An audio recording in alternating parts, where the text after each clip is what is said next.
Opera Night with Paul Herriot.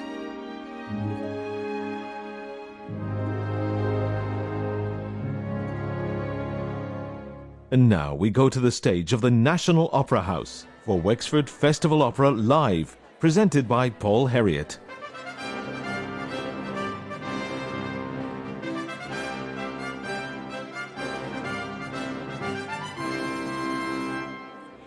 Good evening, everyone. I'm Paul Herriot. You're listening to Opera Night live on RTE Lyric FM, and a very warm welcome to Wexford and to this Wexford Festival Opera 2023, currently celebrating its 72nd season. And as always at this time of the year, you join us live from our magnificent National Opera House here in the town centre, and where we welcome not only our regular listeners on Opera Night here on RTE Lyric FM, but those of you who are joining us and watching now on RTE Culture's live stream. And as I say, you are all very, very welcome.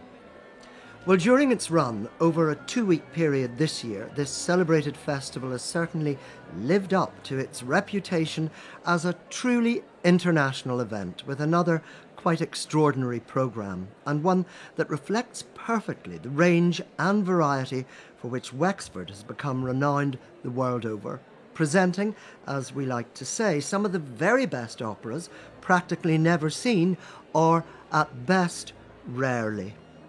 Well, women and war is the poignant theme for this year's festival, and it's actually the fruition of a long-held concept for artistic director Rosetta Cooke, who has been intrigued to delve into the implications of this theme, but of course in an operatic context. Well, each of the chosen operas this year highlights a different aspect of the struggles faced by women through conflict, prejudice, and in making their voices heard. Cesira, in tonight's opera, La Ciociara, is fighting for survival, not only for herself, but for her daughter, also in war-torn Italy in 1943. La Ciociara, Two Women, is an opera in 2 acts by Marco Tutino, with a libretto by Fabio Ceresa and Luca Rossi, based on the novel of the very same name by Alberto Moravia. Well, the story that it tells has been described as one that highlights the strength of the human spirit in the most challenging of circumstances. With its evocative score and compelling narrative, it reminds us of the indomitable nature of people caught up and embroiled in conflict. Well, the story itself is set during the Second World War, and Rome, as a result, has been evacuated to prevent civilian casualties. Bombs and hunger now make it almost impossible to stay in the city, and, as a result, Cesira decides to embark on a journey to her hometown in the country. She closes up her shop, taking with her whatever she can fit into a couple of suitcases, along with, of course, her 16-year-old daughter, Rosetta. She is, however, setting off on foot for what will turn out to be a much longer and more traumatic journey than either might ever have imagined. On this journey, through a mostly rural and hilly area around Rome, she'll encounter misery, but also solidarity, as well as selfishness from the various people she meets. Above all, however, she will meet Michele, a handsome intellectual who will eventually be captured by Nazi troops. She herself will also come to know only too well all the horrors of war.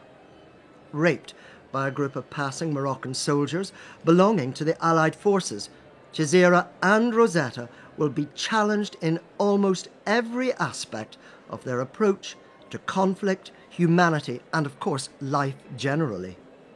Well, tonight we'll hear a new revision of the score by Marco Tutino, written especially for this Wexford production. The opera itself was first performed by San Francisco Opera back in 2015. Well, although the primary source for the work is based certainly on Alberto Moravia's original novel, many of you will already be familiar with the story through Vittorio De Sica's classic film from 1960, one of the great examples of Italian neo-realist cinema, a major source of inspiration for director Rosetta Cucchi, as she herself will explain to us a little later on in our interval this evening. Well, the film shares the same name, two women. It starred Sophia Loren famously as Cesira, a role for which Loren won the Oscar, the first actor to do so in a foreign language film.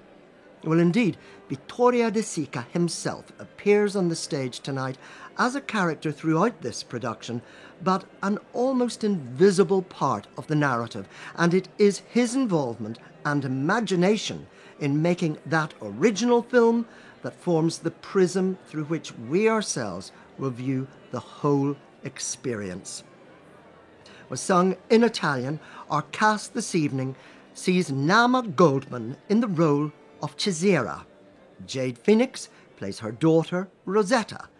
Leonardo Caimi is Michele. David Ciccone, Giovanni. Alexander Kischler plays the role of Fedor von Bock. Alan Boxer is John Buckley. Carolyn Dobbin is Lena. Connor Prendeville, Pasquale Shortino, and Erin Fleur, his mother, Maria Shortino. A Wexford regular by now, Francesco Ciruffo conducts the Wexford Festival Opera Orchestra, concertmaster Fionnuala Hunt, and chorus master Andrew Sinnott. The opera is directed by Rosetta Cucchi, artistic director, as I said, here at Wexford, and the production is designed by Tiziano Santi with costumes by Claudia Pernigotti. Act 1 begins in Rome. During World War II, the protagonist, Cesira, runs a grocery store and lives with her teenage daughter Rosetta. As war intensifies, Cesira decides to leave the city and seek refuge in a much safer place, Sant Eufemia, in the surrounding countryside. She's helped by Giovanni, Cesira's deceased husband's best friend, but at a cost. He is apparently in love with her and promises to help Cesira and Rosetta escape to the country. However, Cesira is forced during an air raid to succumb to Giovanni's advances, after which she then embarks on this perilous trip with Rosetta, encountering every kind of challenge along the way, a journey both physical and emotional that will change both their lives forever.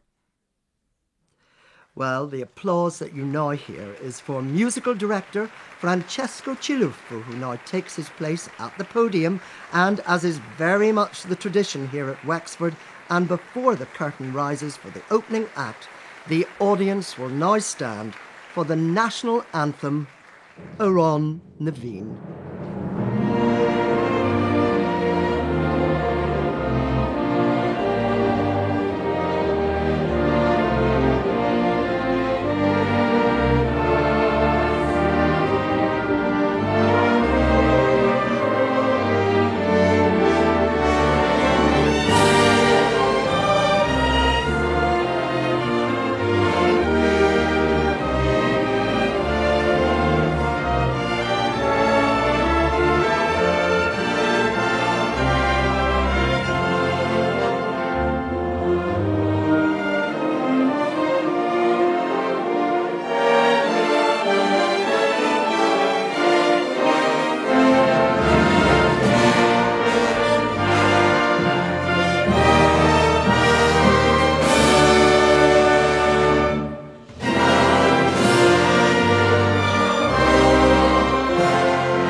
Scusate, che non volevo. Lasciatemi,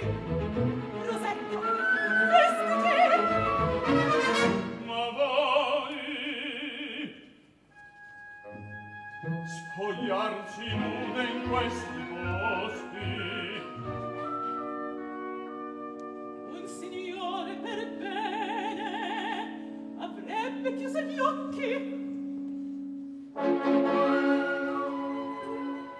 Signori, qui non ne trovate molti. Rosetta, pure l'ultimo bottone.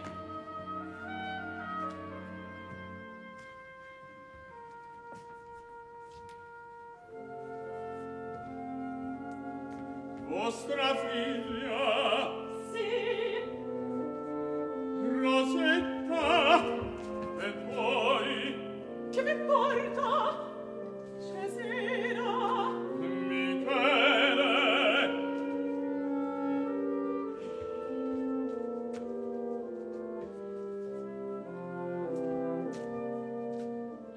Questa non è una mano di montagna.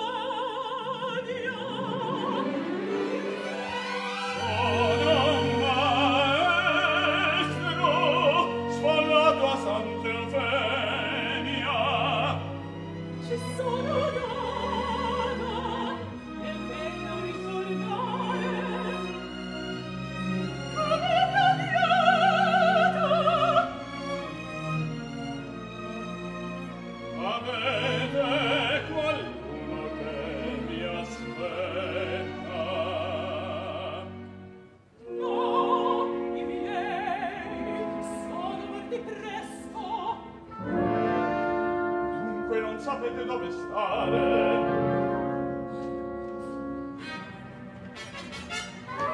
Lena! Lena! Che c'è? Due donne! Hai da tenerle. Sono posto. Forse qualcun altro?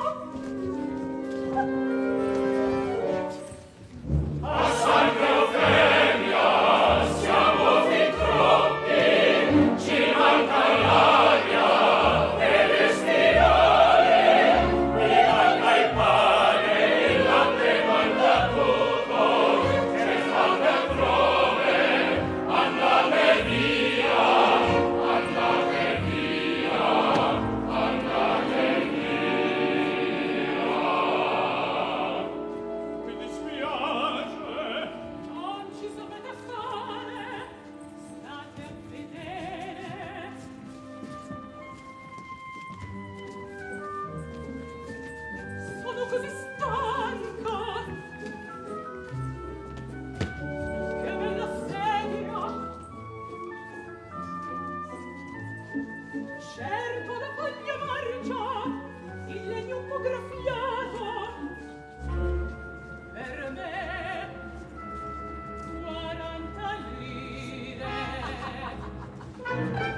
Gli americani!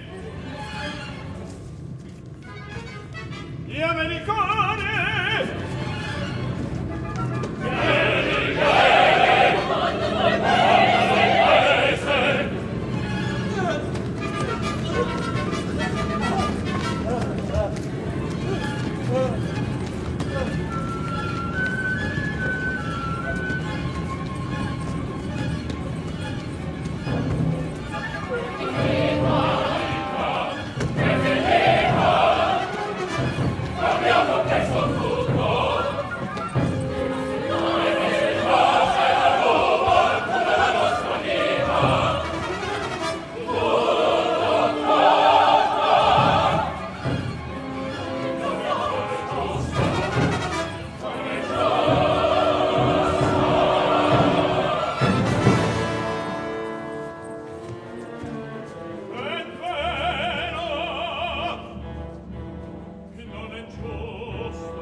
tu resti qua con me. Malaria! Malaria! C'è qualcuno presso? Perché svegli la Roma? È il nostro codice, significa pericolo.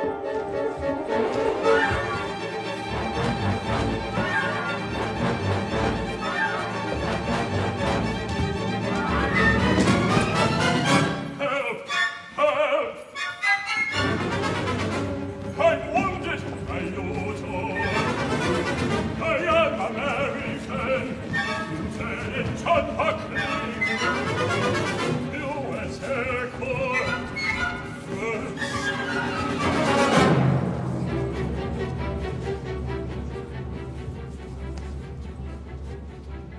Lena! Scaldate l'acqua!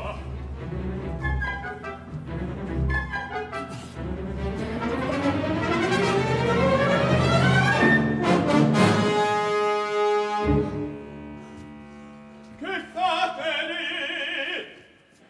Non lo vedete in sangue?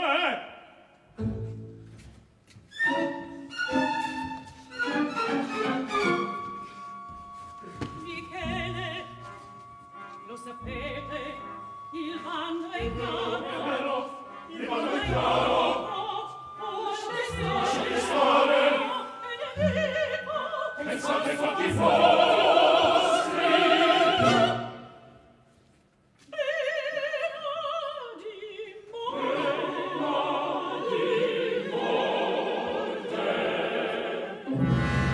Volete lasciarlo così?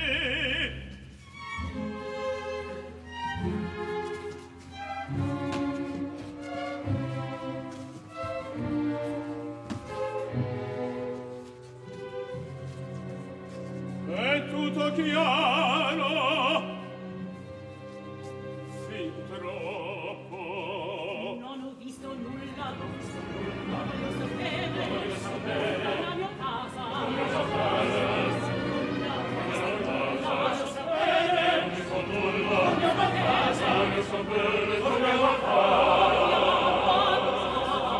Vivere così è come non essere nati.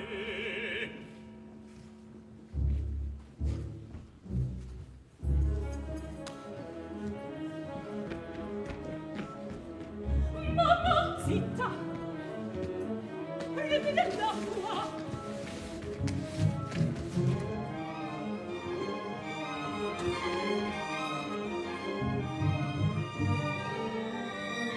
Non sembra così grave! Che fate? A voi che sembra? Aiuto, nemico! Si sveglia!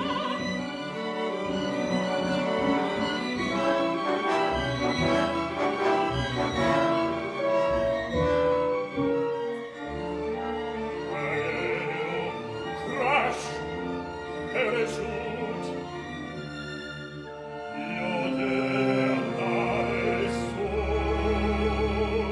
Cercate i partigiani! Smettila tu di far domande! Allentami la cinghia! Allora! Hai detto tu? Tu! Tu! Ho detto anche! Allentami la cinghia! Mamma! Ecco l'acqua! Avete bella figlia!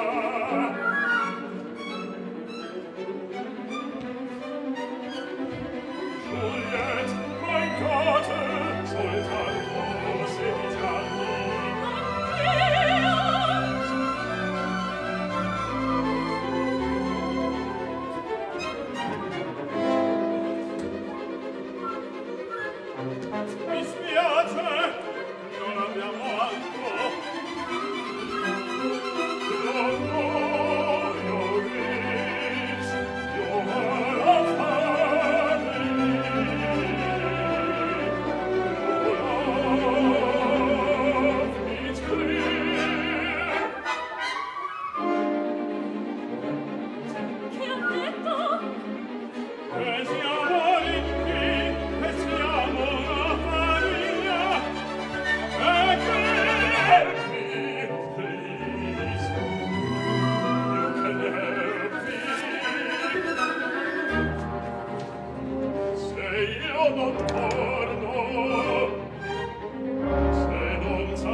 Acclamati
a cambiare cavallo. Attento a cosa dite. Ma tu chi sei? Ah sì, l'amico, un buon amico, giusto, no, non ci sto attento. Quanto volevi andartene a Roma, ero tuo amico anch'io. Bella amicizia, sì, a buon mercato. A voi che prezzo ha fatto? A me soltanto 10 lire, un prezzo onesto per essere puttana. Ragazzi, basta!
Conosciuto, non ho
presto, andiamo via!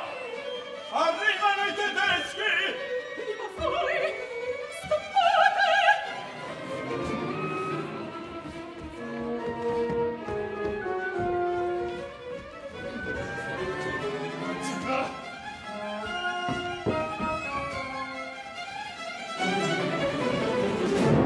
Maledizione!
Act 1 of La Ciociara, Two Women by Marco Tutino, with a libretto by Fabio Ceresa and Luca Rossi, based on the novel of the same name by Alberto Moravia. Set in Rome during World War II, the protagonist Cesira, running that grocery store and living with her teenage daughter, and as the war intensifies, Cesira decides to leave the city and to seek refuge in a much safer place, taking Rosetta with her. They first arrive in Sant Eufemia, where they meet Michele, a handsome young professor evacuated from the city also. Rosetta is fascinated by him, whilst her mother, Cesira, feels somewhat judged. In that same moment, a storm of flying fortresses above are heading for the town of Fondi nearby with the intention of bombing it. A British soldier, John Buckley, appears. He's been badly wounded in the attack. However, nobody but Cesira and Rosetta dare to help him. Michele understands immediately that Cesira is not like the others. A spark is ignited, they embrace and they kiss. But unfortunately, they're caught in the act by Giovanni, now a fascist collaborator who has followed the two women and is jealous of Cesira's new beau. They start a confrontation, but eventually Michele and the women escape. However, Michele has dropped his knapsack containing confidential information from Buckley, which Giovanni can now use against his rival in love as incriminating evidence. Meanwhile, in the distance, Anzio's guns are rumbling. The Allied offensive has begun. Act 2 of La Ciociara will follow shortly. Paul Herriot with you here on Opera Night, coming to you live from the National Opera House here in Wexford, all part, of course, of Wexford Festival Opera 2023. Well, now in this evening's interval, earlier this week, I had the good fortune and the opportunity to meet some of the principal cast members of tonight's groundbreaking production, including artistic director of the festival and, of course, director of tonight's opera, Rosetta Cooke.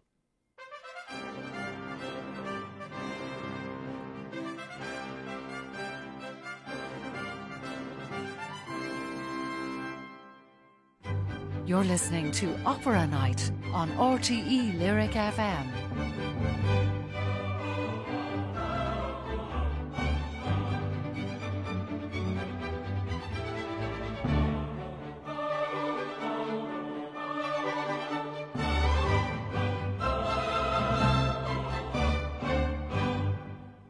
My name is Rosetta Cooke. I am the artistic director of the Wexford Festival Opera, and in this case, I am the stage director of La Ciociara by Marco Tutino.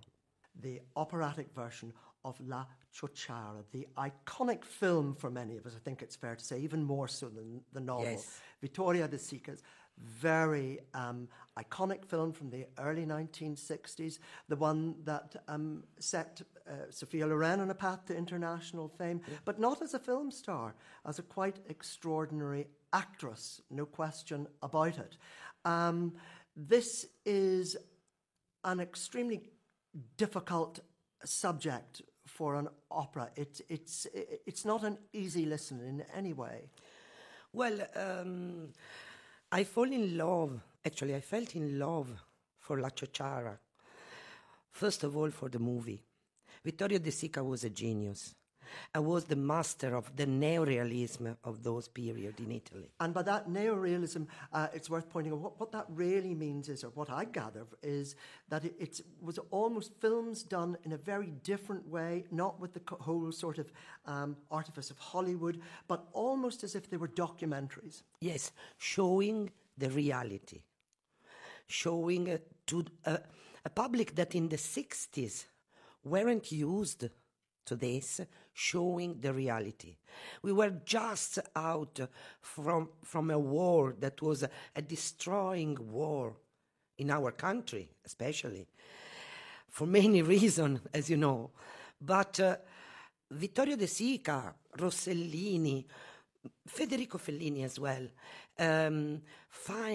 they found a way to show the real life in their various shades, with people, actresses like Anna Magnani, Sophia Loren. Sophia Loren, do you know that Sophia Loren won the Oscar? Yes, the in first Hollywood, time in a foreign language. First time for La Ciociara. And she didn't pick it up. She was too scared to go She to was Hollywood. too scared to go. And another thing is very interesting. At the beginning, Vittorio De Sica picked Anna Magnani for doing La Ciociara and Sophia Loren to doing Rosetta, her daughter. Then Anna Magnani said, no, it's not really for me.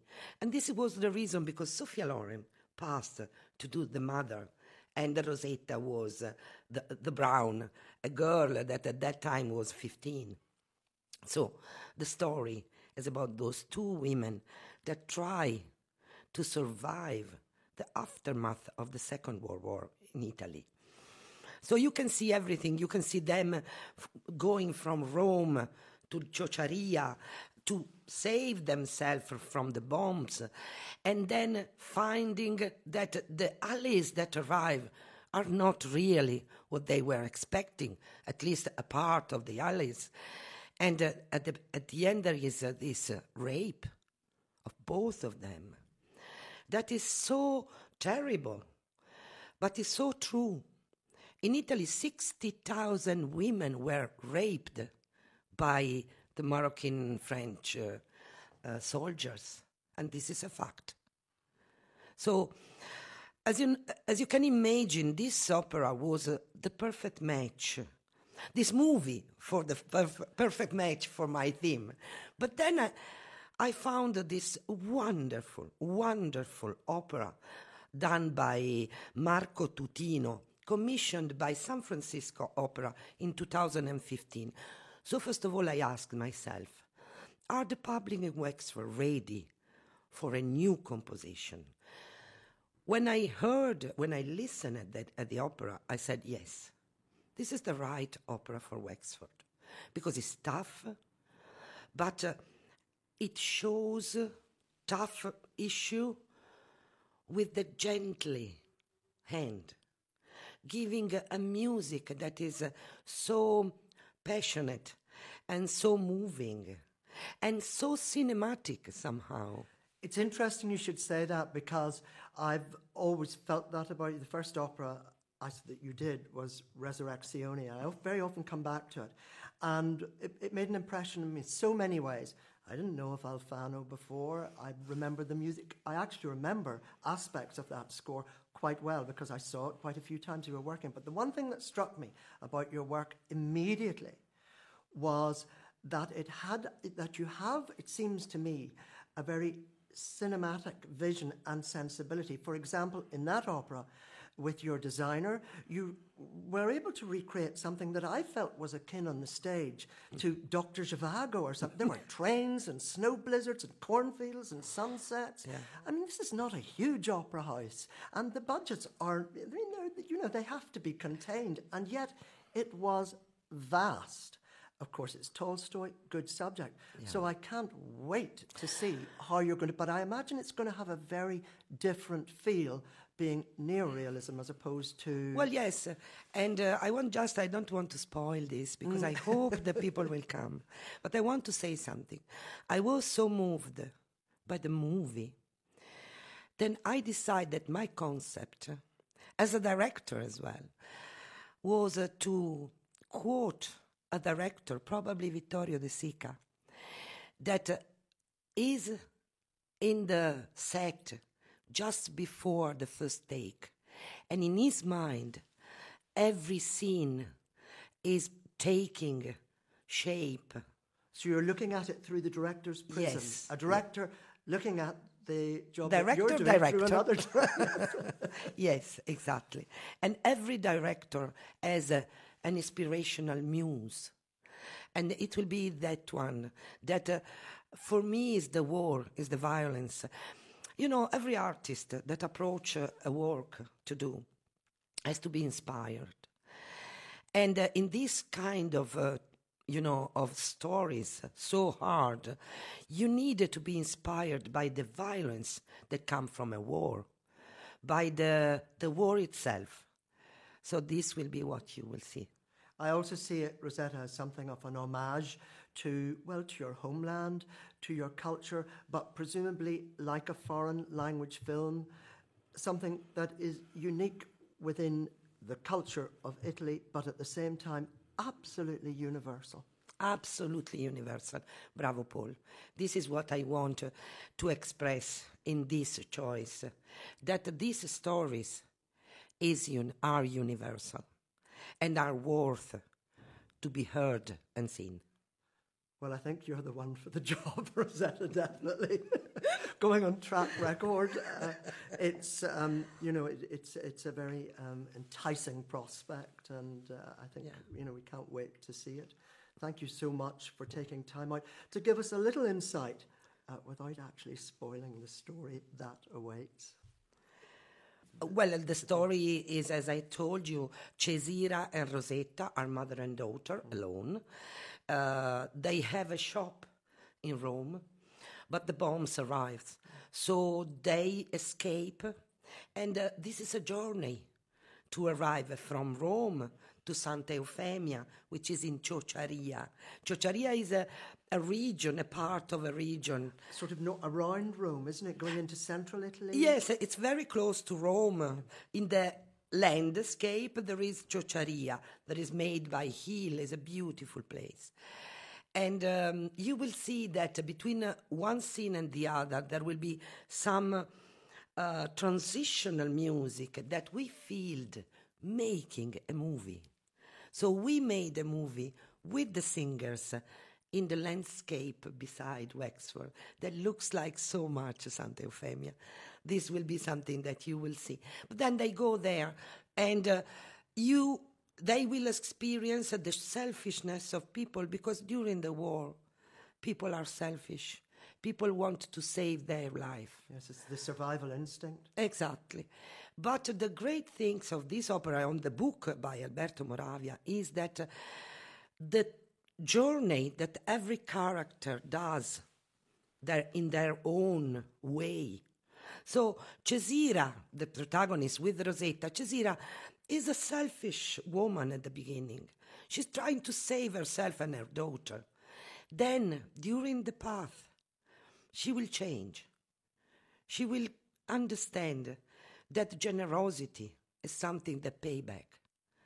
And this will happen because she will meet a man, a teacher, that will be very close to her.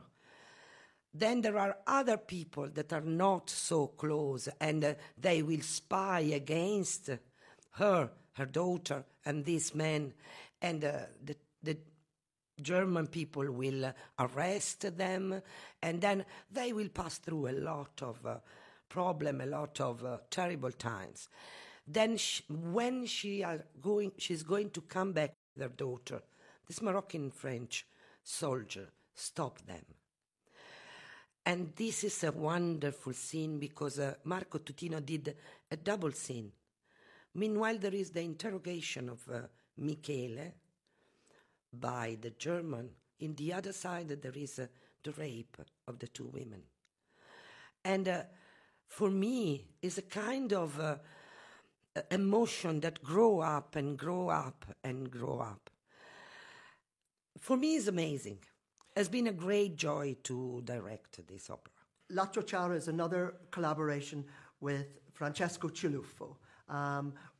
You've collaborated with him before at Wexford. You go back a long way. It's a long friendship, this is for sure. And probably is the conductor who I work with more than any other.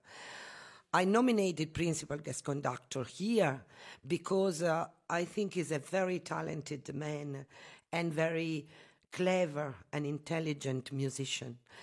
This is the reason because I'm very happy and proud to have worked again with him in La Ciociara. Our is not only a work relationship, but is a friendship. And when you are a friend with the person that you are work with, something becomes very easy. Everything becomes very easy. So I'm Francesco Ciluffo, I'm conducting La Ciociara to women, and I'm principal conductor here at the festival. When La Ciociara was done for the first time in Italy, in Europe, I was asked to conduct it, but as sometimes happens, I was already booked somewhere else, and it was really a shame.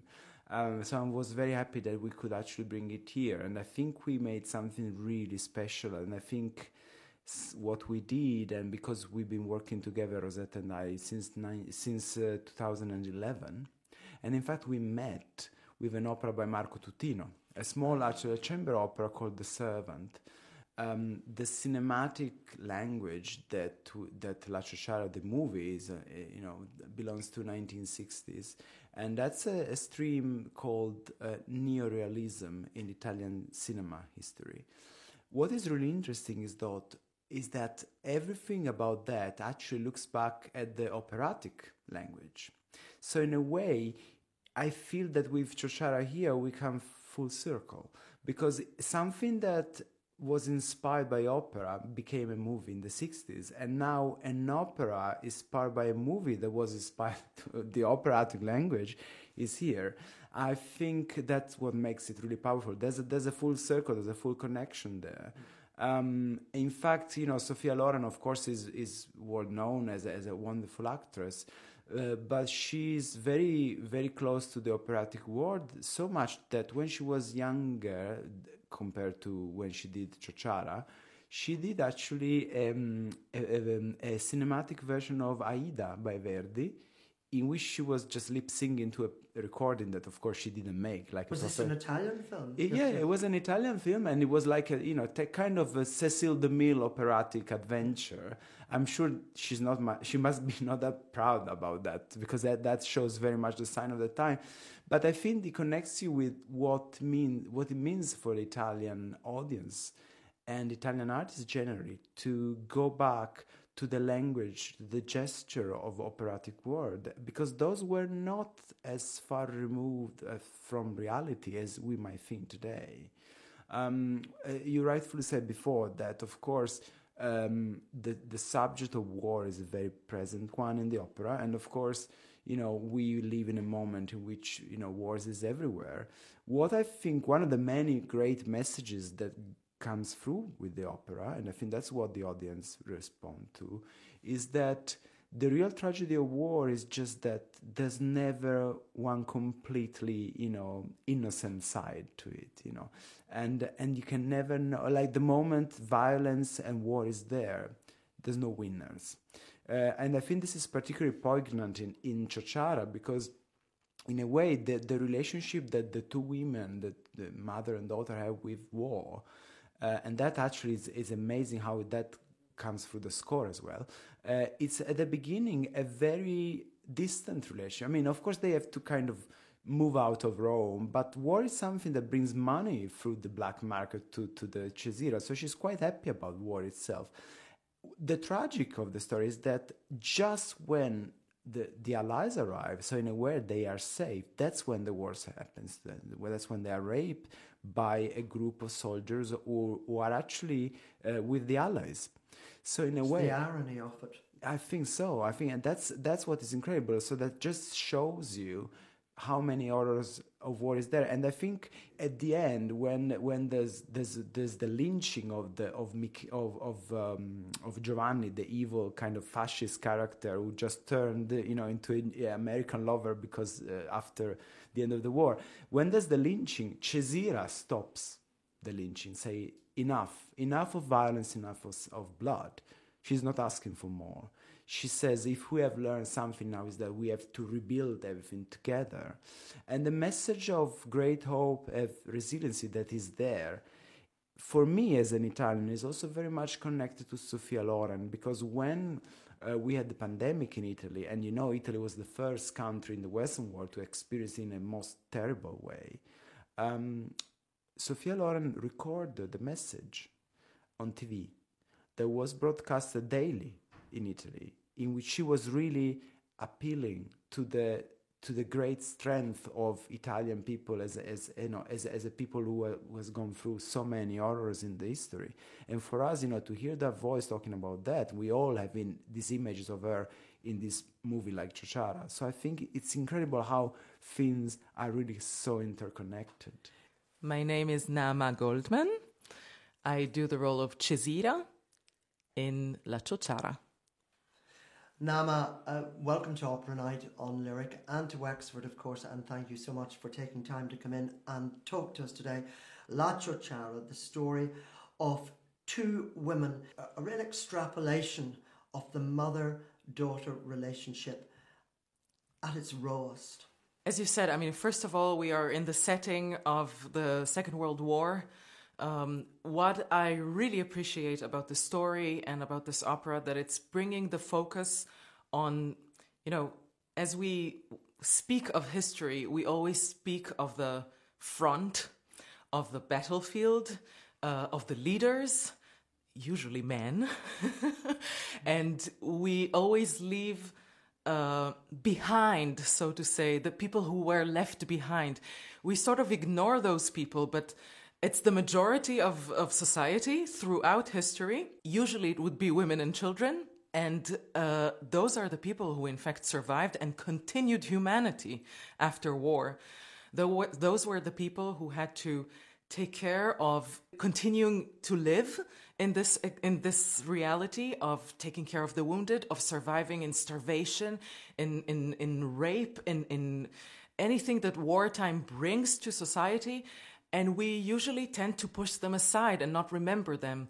So first of all, I really appreciate how this story is bringing that, because in the end, we are here as humanity thanks to the people who were supposedly only left behind and not at the front. But that's why we are here today. That's why we are alive. So that's first and foremost. But also in the sense of, as you say, mother and daughter, it was really striking for me, and I think also for Jade Phoenix, who's singing the role of Rosetta, my daughter. You're really confronted with, because all of us, almost all, or hopefully, we're all sons and daughters or children of a mother. And it's bringing about so many emotions that I think, regardless of wartime, we experience with our mothers. I think the personification of a mother as a concept is very much coming alive in this opera. We can actually also see it in the scene with at the beginning of the second act with the lawyer and his mother, to see the other extreme of that, for example, of the son and the mother. And it brings a lot of emotions. Of course, when you put it in a wartime, it goes to the extreme. But yeah, it brings a lot of layers to what motherhood is, but also daughterhood. This relationship, and how the opera starts with a mother to a young girl who's very much needy and needs her mother, and the mother is very much protecting her and taking care of her and shielding her and trying not to show her too much of all the atrocities that you have out there. She's a young teenager. She's a young teenager, but she's very much protected. She's constantly calling her figlia d'oro, my golden kid, my golden daughter. She's very much shielding her, even though we have all these terrible things outside of the war. She's still very much protected and shielded. But as they go out of Rome and they see more and more atrocities and terrible things, and experience also terrible things throughout the opera, the daughter cannot be shielded of life anymore. And that's, I think, also the moment where a mother needs to set free the daughter and understand that you cannot shield her forever. And by the end of the opera, how do you re-find this connection, this relationship as a mother, still a mother and daughter, but maybe more equal women to women, as the title is in English? Yes, they start together, but they end together in a very different sense. But what I think is very interesting, it occurred to me watching it also, is that this is also a very important lesson on judgment. We know judgment is not good. It is a bad thing. It is a negative thing. Mm-hmm. But it occurs to me that these two women, you have a very immediate idea of who they are. They are both tough characters, but there's this most extraordinary trajectory of development, and they are quite transformed by the end of this experience. Yes, this is exactly. In other words, you can't judge them when you meet. No. What you see is not exactly what really exists. No, I think what you see, I very much like what you're saying, because what you see is a moment in time under certain conditions, a certain situation and a certain context. And you live this different situation throughout the opera, and maybe you get a fuller perspective of a person, of a life of a person. And it's very much important also to remember, speaking of judgment, that this is what we tend to do in life. We see a certain point in time of another person or another situation and we judge. But in fact, we only see one point in time in one context.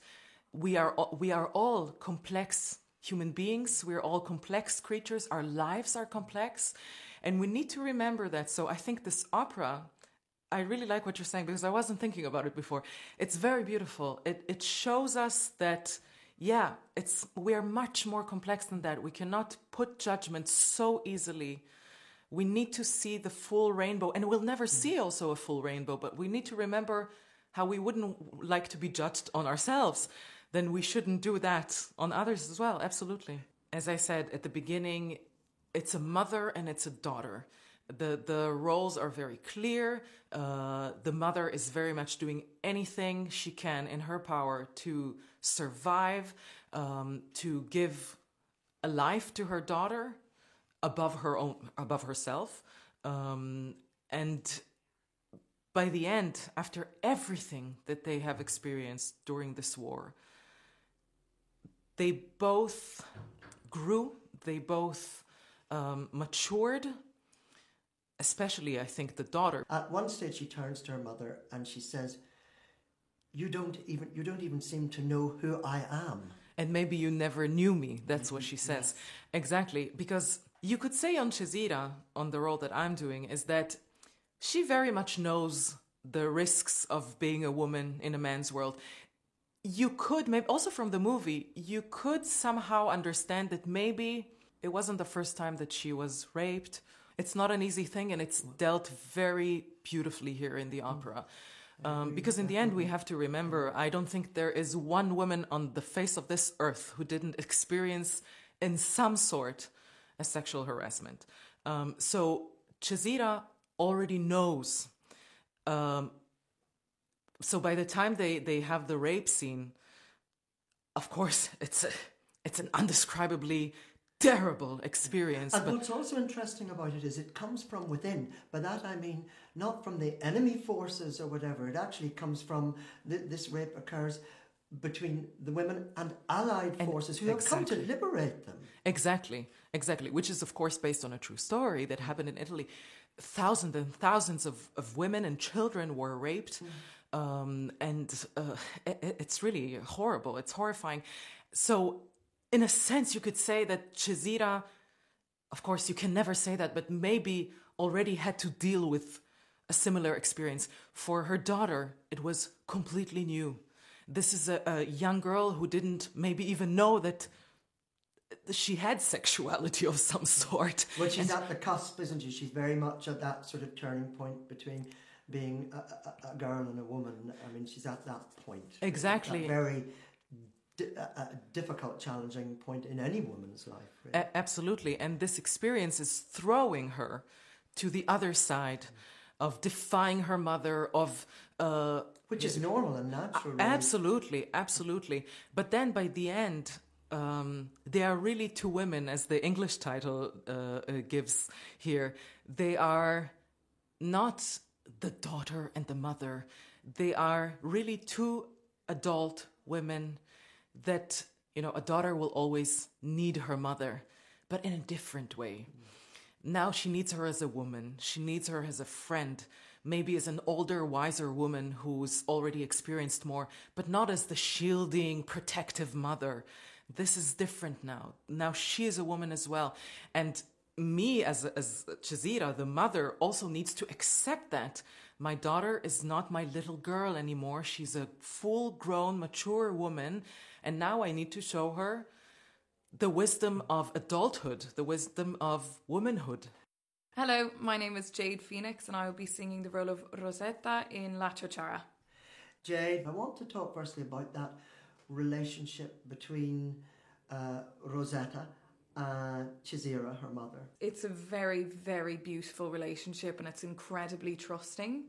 So Rosetta is an incredibly innocent little girl. She's 16. She was schooled by nuns. She's very religious, so she has this air of innocence about her.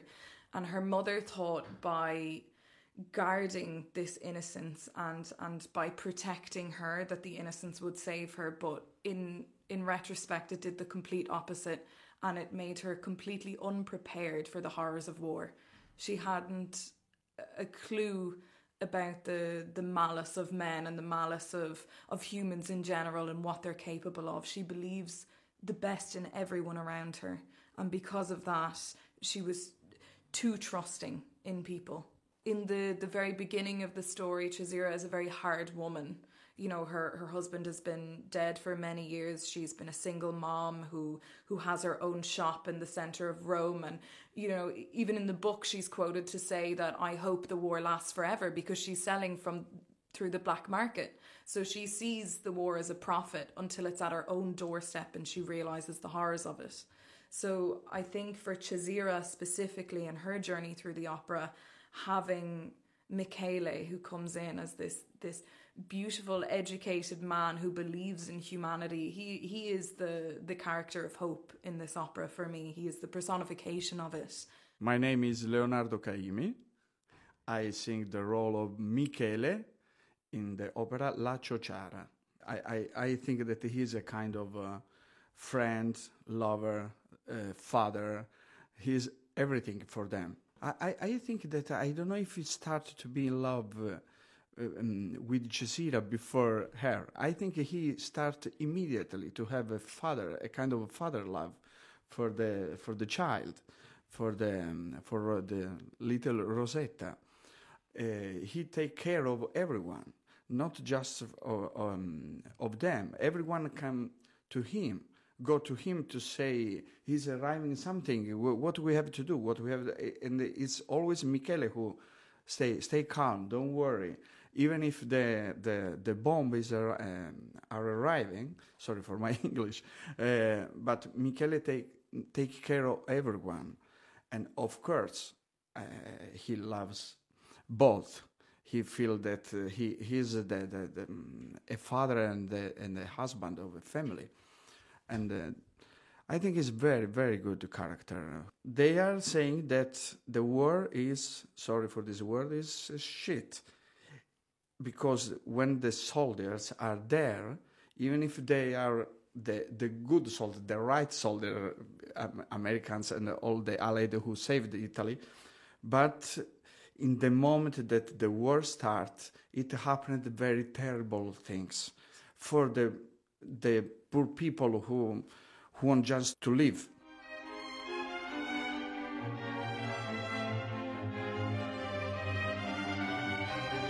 Opera Night with Paul Herriot.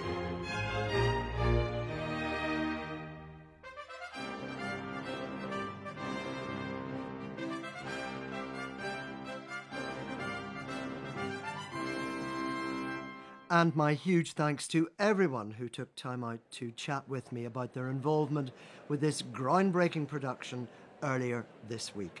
Paul Herriot with you here on Opera Night, broadcasting live from the National Opera House in Wexford, main focal point, of course, of Wexford Festival Opera 2023.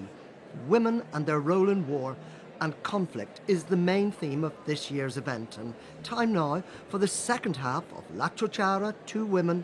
As we've been listening to the performers in the interval, we now know, of course, a great deal more about the story. But as Act 2 begins, Cesira, Rosetta and Michele are on the run. They arrive at Pasquale Shortino's house. Shortino is a lawyer, a friend of Michele's family. Michele thinks they've found some kind of sanctuary. However, Pasquale is also hosting Fedor von Bock, a Wehrmacht field marshal and a rather paranoid top-ranked Nazi into the bargain. It is, of course, a trap. Informed by Giovanni, von Bock arrests Michele for having helped the soldier, and he's dragged away by Nazi henchmen. Meanwhile, outside in Anzio, the Allied offensive has begun, and the two women are forced to resume their journey. Hungry and tired, Cesira and Rosetta arrive in front of an abandoned church, and here they meet a group of Moroccan soldiers from the French army, and it is at this point that their destiny takes a terrible turn for the worse. Act 2 of Marco Tutino's La Ciociara.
Soltanto un piccolo favore.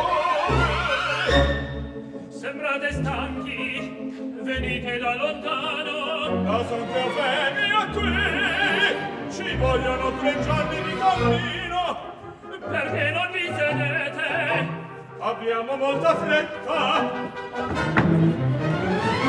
Ma solo le sue di cerchi.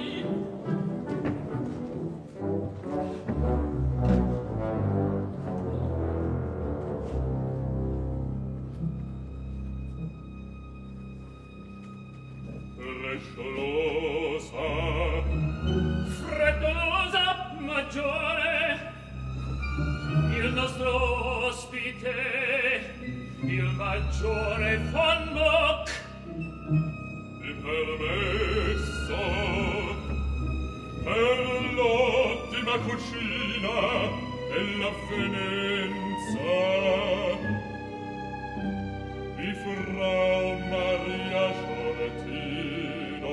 Maresciallo Michele, il figlio Dio mio buon cliente, Cesira.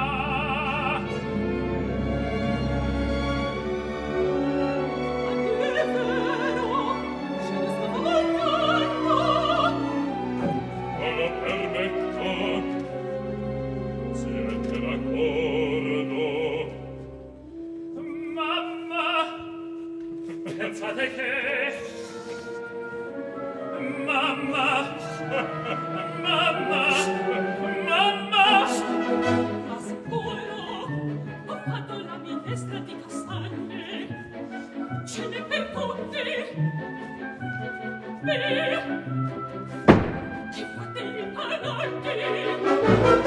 Su, ci pensa mamma.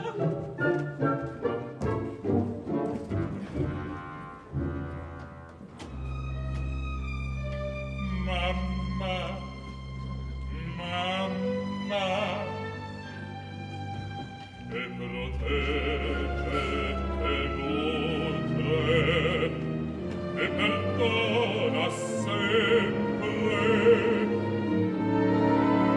e decide per te, così crescono i figli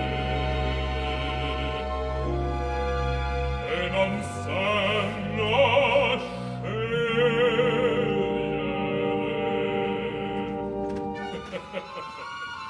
cosa si deve scegliere maggiore tutto sempre si sceglie da che parte stare, se essere corrotti oppure onesti, se ingannare o essere sinceri, la fedeltà si sceglie.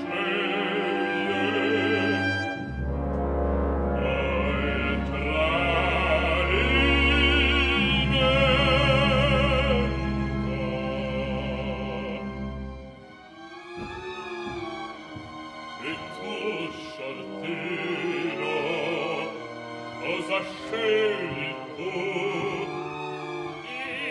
Io sempre la cosa giusta. Bravo Pasquale,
detto a me.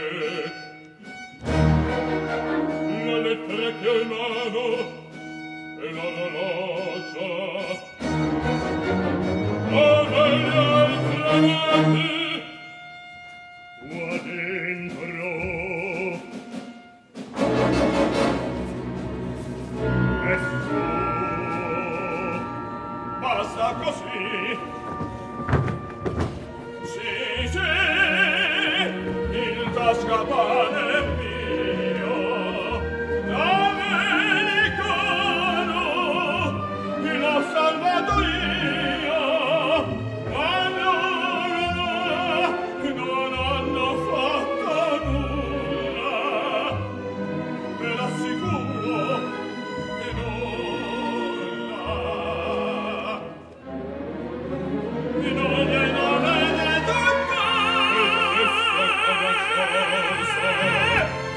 Raus!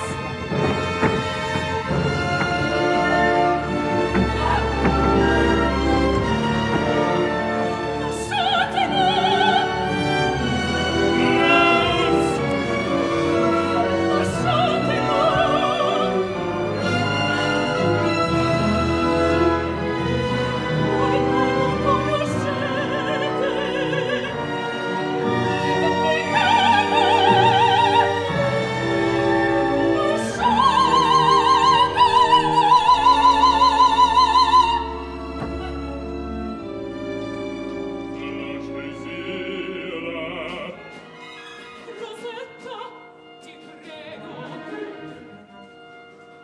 Vieni qui.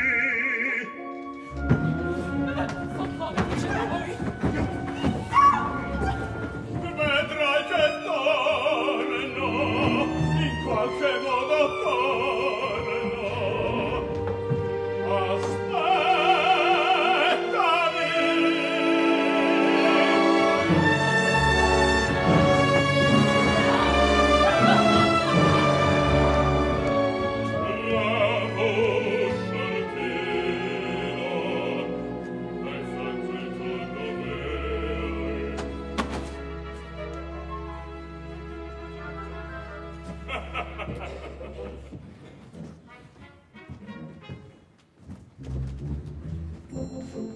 Forza, ragazzo, si cacro, va via senza mangiare. Sarà via un'ottima finestra. Se che posso mi corra lasciare. Maggiore! Hai ridotto.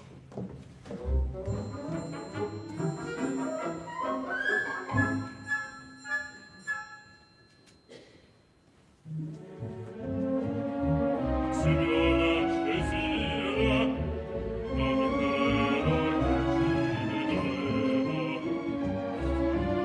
Avvocato, Via compagno.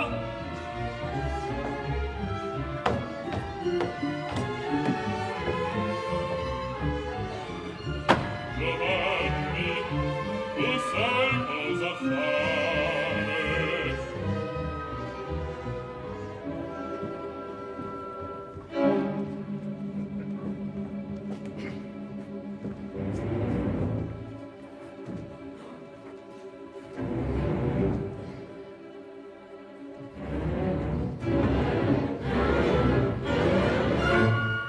E sguardo Cesira, quanto odio.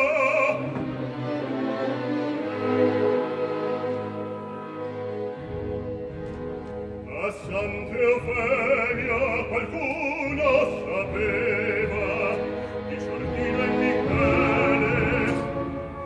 Trovarvi è stato facile. Complimenti, Giovanni. Bell'impresa. Ora basta! Fatti furba! Vieni via con me! Andiamo a Roma, è la vita che aspetta!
Sia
maggiore, il prigioniero.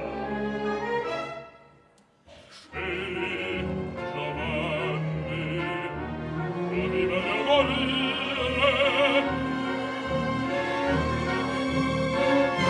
È un traditore. Perché tu cosa sei? Non l'hai venduto.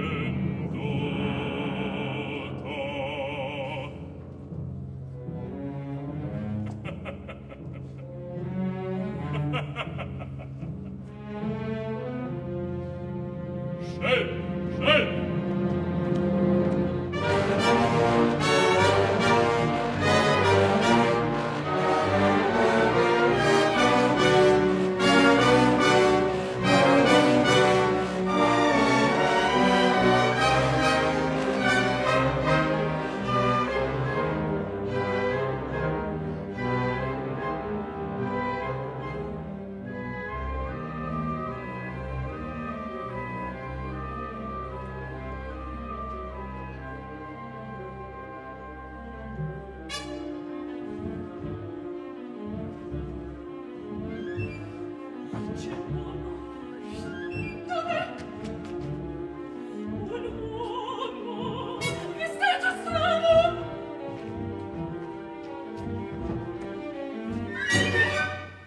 Bonjour.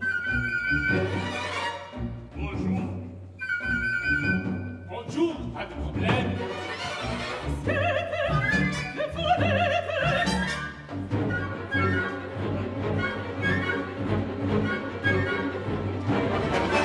Moi, français, ami.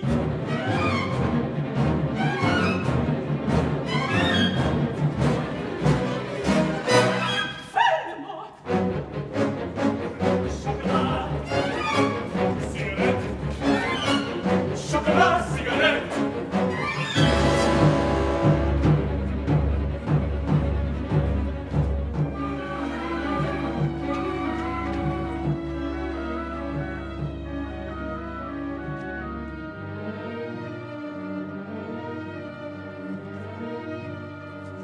Vuoi essere vengato? Se serve non vedere il vostro impero di rovine. Tra le rovine c'è chi vive e chi muore. Povero Giovanni, dipende da come vivi e come muori.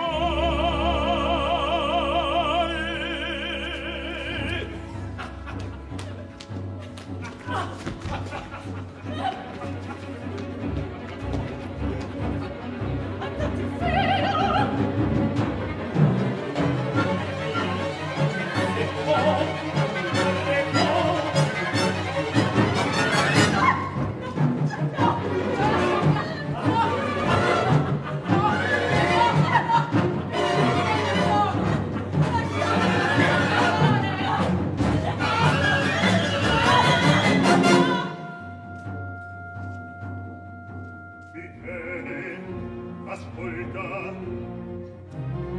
sei come morto e i morti non disturbano. Dimentica Cesino, potei vincere, inciampare, scappa e non tornare. È un peccato, ma con i furbi non ho mai trattato.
And that beautiful intermezzo tells us perfectly of the huge influence that 20th century cinematic music, one might almost say, the art of the soundtrack has had on this opera, La Ciociara, Two Women by Marco Tutino, and the spirit of release interpreted so beautifully and danced there by Emira Gomat-Febra, very much, of course, to the advantage of those of you watching on the live stream. Well, just before the intermezzo, the Allied offensive had begun, and the two women, mother and daughter, were forced to resume their journey. Hungry and tired, Cesira and Rosetta arrived in front of an abandoned church in the village of Sant Eufemia, now captured by the Allied invasion. And it was here that they met a group of Moroccan soldiers from the French army, and it was also here that their destiny took a terrible turn for the worse. These Free French forces looting the church were now dangerously distracted. And while Michele was finally executed by the fascists to whom the Nazis had handed him over, the two women suffered their own appalling spate of unprecedented violence and rape at the hands of these soldiers. As the action now continues, the liberation finally arrives, and Giovanni, who has opportunistically switched sides, arrives with some American soldiers. He's now attracted to Rosetta, apparently, a girl transformed by the trauma of her horrific experience. Cesira accuses Giovanni of being a traitor, a fascist, and the killer of Michele. Giovanni, however, tries to justify himself, but at this point, the injured American pilot from earlier on, John Buckley, appears and resolutely confirms to the authorities Cesira's version of events. Giovanni is dragged away by the American soldiers, and Cesira and Rosetta are finally reunited. And with everything changed forever, they now find solace in each other's arms and vow to rebuild their lives in the aftermath of war. And we await now the final scene in Act 2 of Marco Tutino's La Ciociara.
che cambiano. Lo vedo.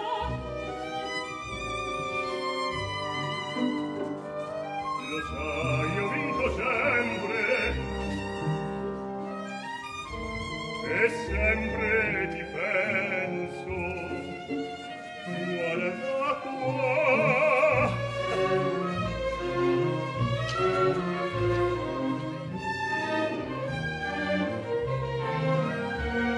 Le vuoi dall'America? Grazie. Ma io sì.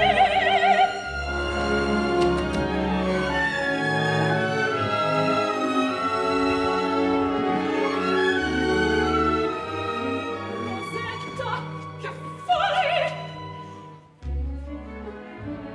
Ti piacciono adesso sei una donna. Così va bene.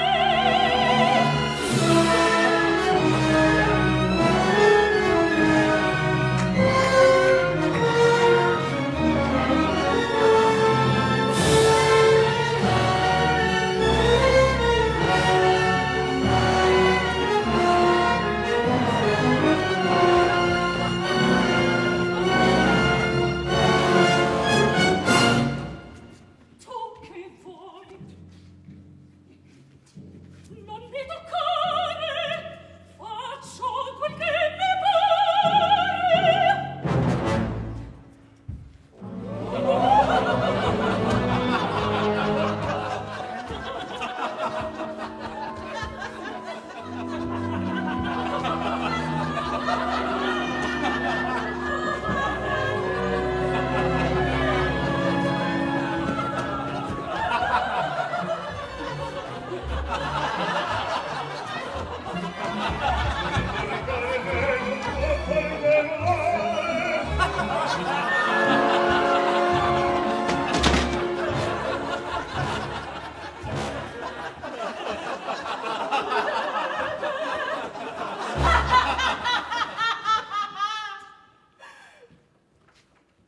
Così voi ridete.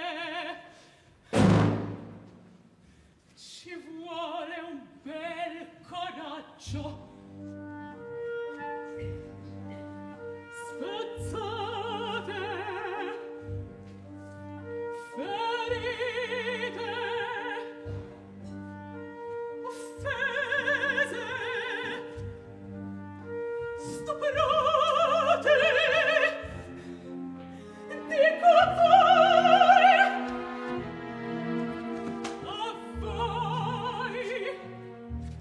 che non ci date nulla, chiedendo soldi persino per le briciole. Voi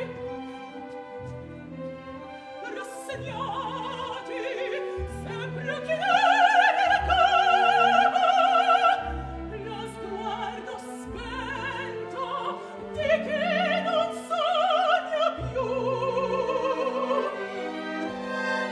Via, siete scappati via da questa guerra dannata, e peggio per chi soffre e per chi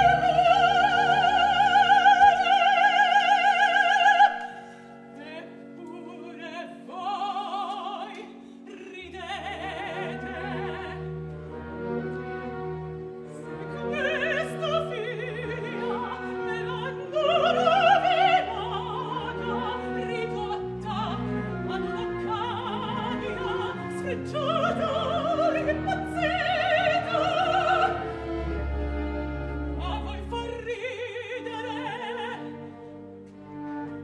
Pensate al mio Michele, che per salvare un uomo ha rischiato la pelle, cercando il cambio soltanto da quanto amore.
Io non riavrò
As the second and final act of our opera this evening, La Ciociara, draws to its conclusion, the liberation arrives.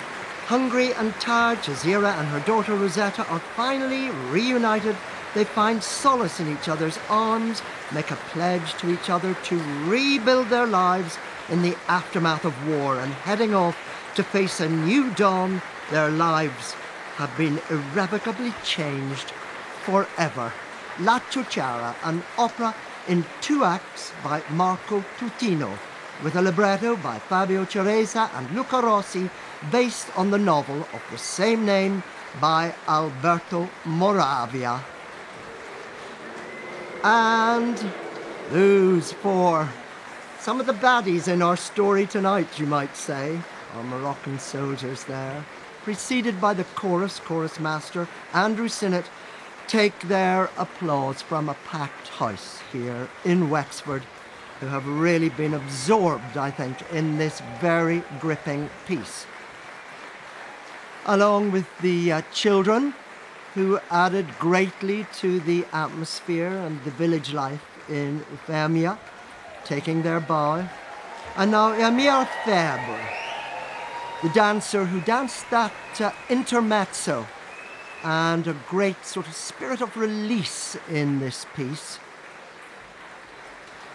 She is followed by Peter McCamley, who took the role of Vittoria De Sica, whose iconic film from 1960 was a great muse and inspiration for director Rosetta Cucchi.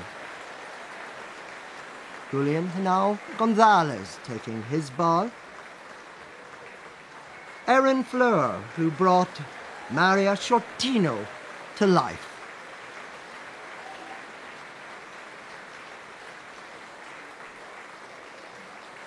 Applause now for Carolyn Dobbin, who took the role of Lena.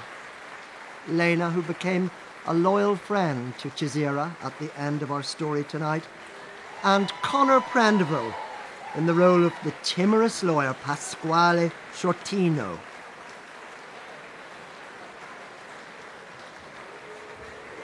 Alexander Isley as Vader von Bock, or Wehrmacht Field Marshal, and a rather paranoid Nazi in the story this evening. Alan Boxer is John Buckley, the American soldier who is rescued by Cesira and Michele.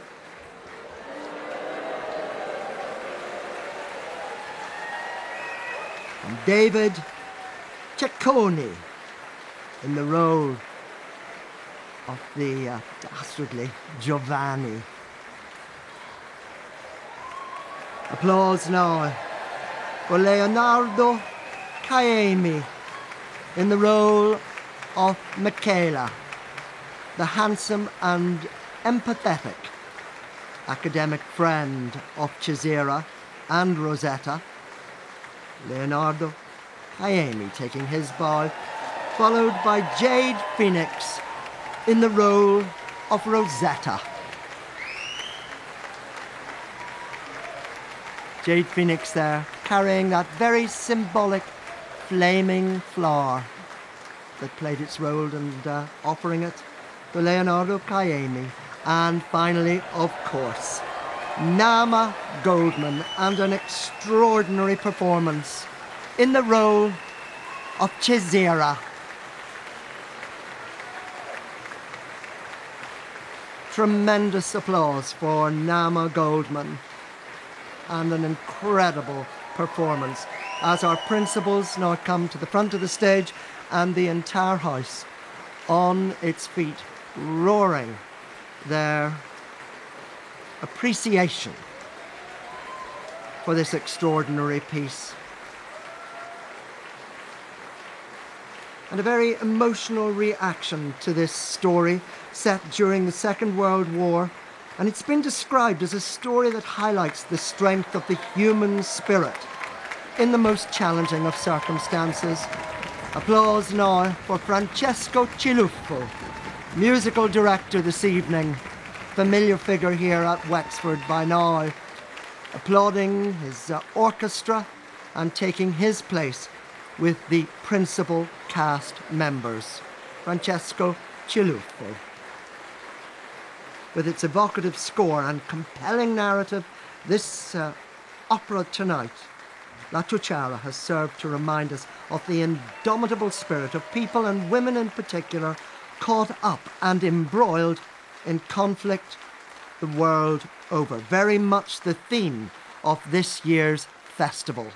As Leonardo Paiomi brings Rosetta Cookie, director of our opera tonight, and of course artistic director of Wexford Festival Opera, who has created this extraordinary programme, as I say, devoted to women and war this year. A very present subject, particularly, of course, at this time. How could it not be? And Jade Phoenix bringing on Marco Tutino, the composer himself, who has been here throughout the week, what with the dress rehearsal and the early performances, embracing the principal cast members tonight. And of course, he has adapted the work, especially for Wexford Festival Opera 2023. Various revisions, changes that have added a great deal to the piece. And he now joins Francesco Ciluffo and Rosetta Cookie and the entire cast as they once again take their bows from an audience standing still and showing absolutely no signs whatsoever of giving up this evening. I think they really have been deeply affected by this piece, as I hope all of you listening and watching this evening have been. On sound this evening, in our production, Gar Duffy, Kieran Dunn and Tom Norton. Our producer was Gail Henry. I'm Paul Herriot, and from all of us here at the National Opera House, and indeed Wexford Festival Opera 2023, can I wish you all a very good night.